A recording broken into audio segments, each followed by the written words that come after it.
নমস্কার বন্ধুরা, কেমন আছেন? আজকে সরস্বতী পুজো, কালকে আমার বাড়িতে হয়ে গেছে।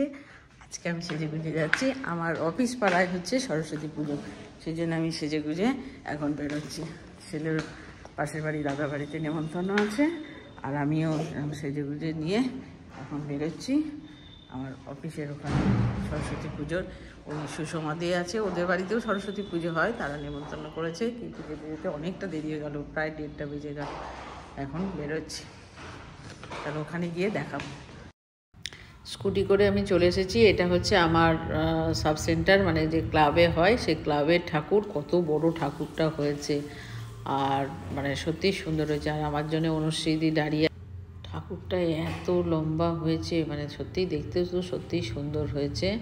আমি দুটো ছবি তুলে নিলাম, কারণ কালকে তো আবার সেন্টার আসবো, তখন দেখবো। তাও আজকে যেহেতু এসেছি একটু দেখে নিলাম, আজকে ছুটি ছিল।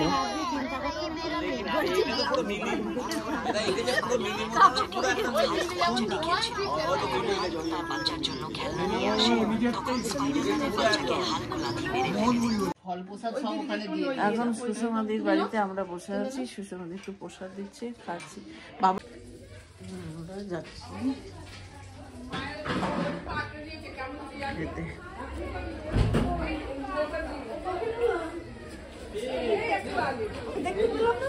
আর দেরি না করে খেতে বসে পড়লাম। অনেকটা দেরি হয়ে গেছে, প্রায় 2 বেজে গেছে।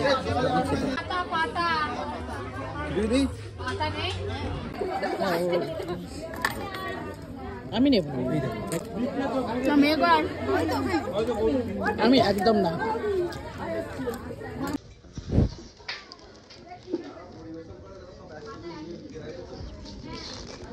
খাওয়া দাওয়া তো অনেক কিছু হলো, আর বেরিয়ে যাচ্ছি। বেরিয়ে যাওয়ার পথে একটু কাজ আছে সীমাদির বাড়িতে, একটু সারিয়ে নিয়েছিলাম, ব্লাউজ বানাতে দিয়ে তারপরে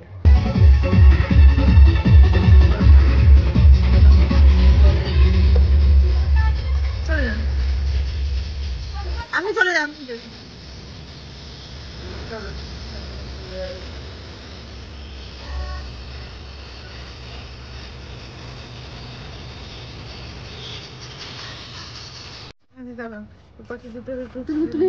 সুন্দর না?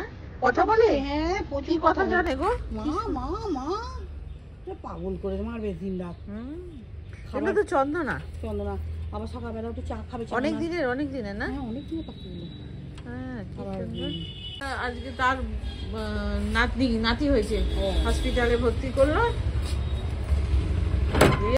বাড়িতে চলে এসেছি, কিন্তু এখন ওই যে দরজার চাবি, ছেলে এখন চাবি নিয়ে আসবে, তারপর ঢুকবো। আর সুষমা দিয়েছে সব, ছেলের জন্য খাবার দাবার সব পাঠিয়ে দিয়েছে, খেয়েছি, আবার নিচে নিয়েও এসেছি। বাড়ি চলে এলাম, এখনো ব্যাগ মানে কাঁধ থেকে ব্যাগ নামাইনি। এর মধ্যে আবার একটা কেলেঙ্কারি হয়েছিল, বাইরে পড়ার জুতো কুকুরে নিয়ে চলে গেছিলো, সেটা আবার খুঁজতে বেরিয়েছিলাম। শেষে ফাইনালি খুঁজেও পেলাম, দিয়ে বাড়ি এলাম।